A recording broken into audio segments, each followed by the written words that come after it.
ቤልስ ፓልሲ ሰላም መጋኛ ተብሎ በተለምዶ የሚታወቀው አንዳንድ ልጆች እንዲሁም ደግሞ ትላልቅ ሰው ላይ የሚታይ በአንድ በኩል ፊት ብቻ መጣመም ሲታይባቸው እንደ ድንገት የሚታይባቸው መንስኤውን እንዲሁም ደግሞ ህክምናውን እነግራችኋለሁ። ዶክተር አብዲ ነኝ፣ ሰናት ህክምና ስፔሻሊስት ድሬዳዋ።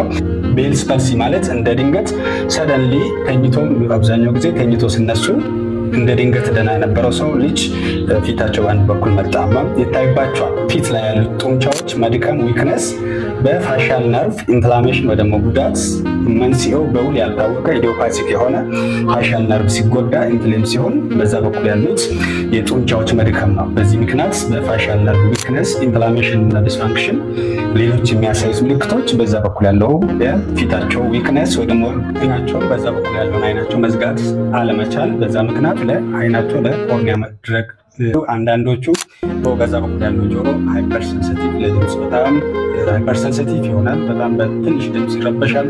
ብዙ ምራቅ ይበዛባቸዋል፣ ብሩል ያደርጋሉ።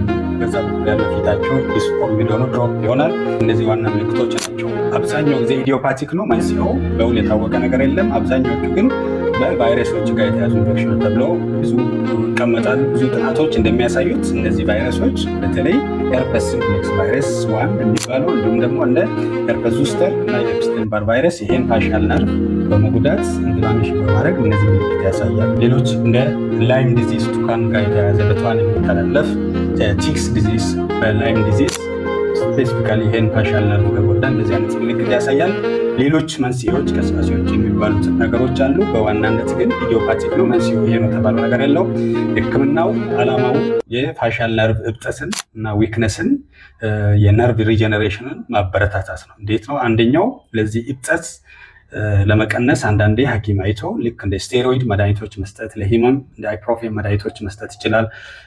አንዳንዴ ደግሞ ለ2 እስከ 3 ወር እነዚህ ስቴሮይዶች ወይ ደግሞ ፊዚካል ቴራፒ ፋሻል ቴራፒ ነርቮቹን ኢምፕሩቭ ለማድረግ በዛ በኩል ያለው ፊታቸው ቴራፒ መስጠት ይፈልጋል። ፋሻል ጡንቻዎች ማለት ነው።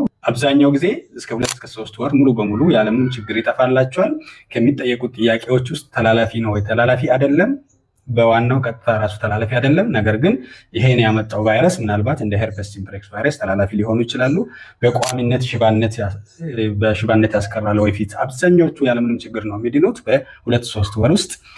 ነገር ግን አልፎ ትናንሽ ነገሮች ሊኖሩ ይችላሉ። ሁለቱም በኩል ሊጎዳ ይችላል ወይ ሌላ ጥያቄ ነው። አብዛኛዎቹ በአንድ በኩል ያለው ፋሻል ነርቭ ፊታቸው ብቻ ነው የሚጎዳው። ነገር